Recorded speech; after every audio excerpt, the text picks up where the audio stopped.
नमस्कार मित्रों, red over green के नए संस्करण के साथ मैं आपका होस्ट कर्नल उत्कर्ष राठौर। मित्रों, आज चर्चा करेंगे कि क्या इजराइल के पास वाकई न्यूक्लियर वेपन्स हैं। ये चर्चा इसलिए आवश्यक है कि अभी हाल में तुर्की के राष्ट्रपति एर्दोआन ने कहा कि इजराइल के पास न्यूक्लियर वेपन्स है।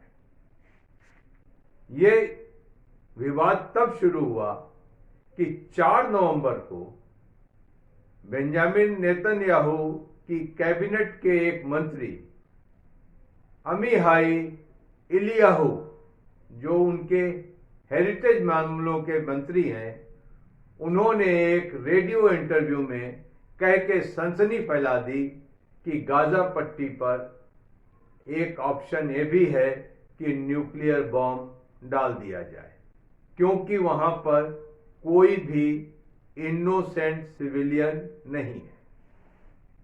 इस बयान के बाद हड़कंप मच गया। 5 नवंबर को बेंजामिन नेतन्याहू ने उन्हें कैबिनेट की हर मीटिंग से बैठने या भाग लेने से मना कर दिया और उन्होंने भी कई मंचों पर अपनी सफाई पेश की। लेकिन उस बयान को आधार बनाकर और पिछले रिकॉर्ड्स को आधार बनाकर प्रेस और खास करके मिडिल ईस्ट के देश इजराइल पर यह आरोप लगा रहे हैं कि इजराइल के पास न्यूक्लियर वेपन्स का जखीरा है। तो क्या यह बात सही है? देखिए, एक the bulletin of atomic scientist एक ग्रुप है जो पूरी दुनिया के न्यूक्लियर नेशंस के बारे में हिसाब रखता है। ये नॉन गवर्नमेंटल ऑर्गेनाइजेशन है और हर साल वो एक जर्नल निकालता है, न्यूक्लियर नोटबुक। न्यूक्लियर नोटबुक में हर साल अमेरिका, रूस, China, Britain, France, Pakistan, India, north Korea और इजराइल का भी शुमार है कि ये 9 देशों के पास दुनिया में न्यूक्लियर वेपन्स हैं। नॉर्थ कोरिया और इजराइल ने अपने आप को न्यूक्लियर वेपन स्टेट अभी तक घोषित नहीं किया है। तो अगर इस जनरल की बात माने, जो कि काफी सही भविष्यवाणी करता है और जो भी उसमें लिखा गया है वो तथ्यों के आधार पर लिखा है, तो वो कहता है कि सन 50 के दशक में इजराइल ने अपना न्यूक्लियर प्रोग्राम चोरी छिपे शुरू किया और वो भी फ्रांस की सहायता से।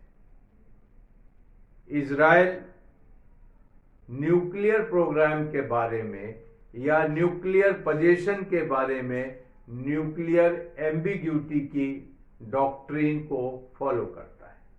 मतलब ना हां कहेंगे ना कहेंगे और दुनिया को ये गेस लगाने देंगे क्या मेरे पास न्यूक्लियर वेपन है।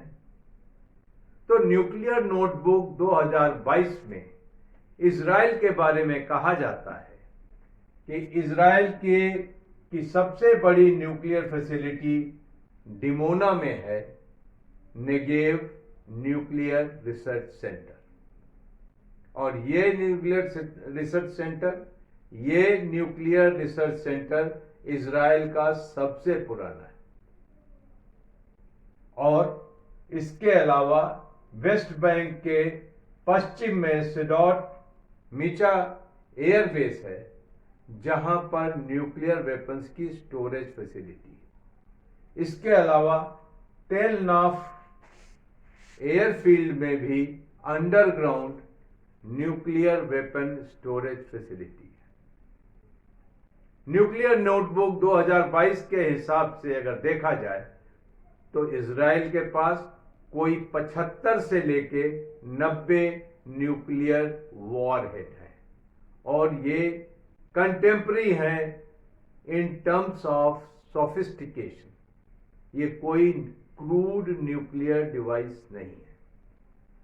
अगर ये हैं तो इजराइल इनको कैसे डिलीवर करेगा?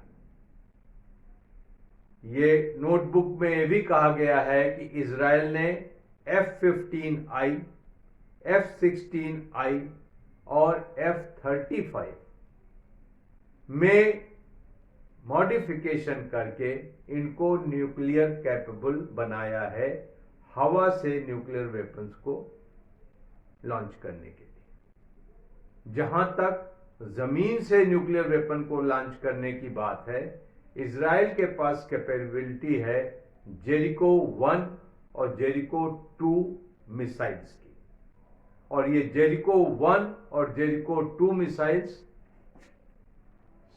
एसडॉट मीचा और टेल नॉफ एयरफील्ड के पास रखे हुए हैं।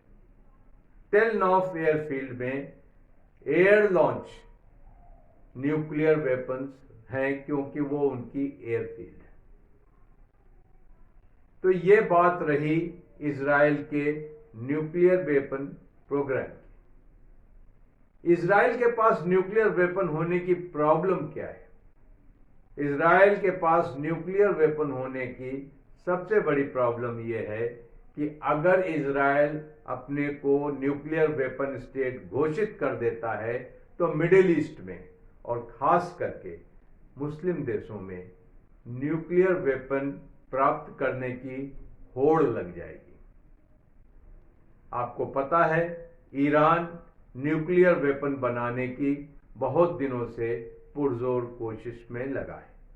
अमेरिका उसकी कोशिश के में आड़े आ रहा है, लेकिन अभी ऐसा लगता है कि ईरान को रूस और चीन मदद करेंगे और ईरान बहुत जल्दी एक न्यूक्लियर वेपन स्टेट बन जाएगा।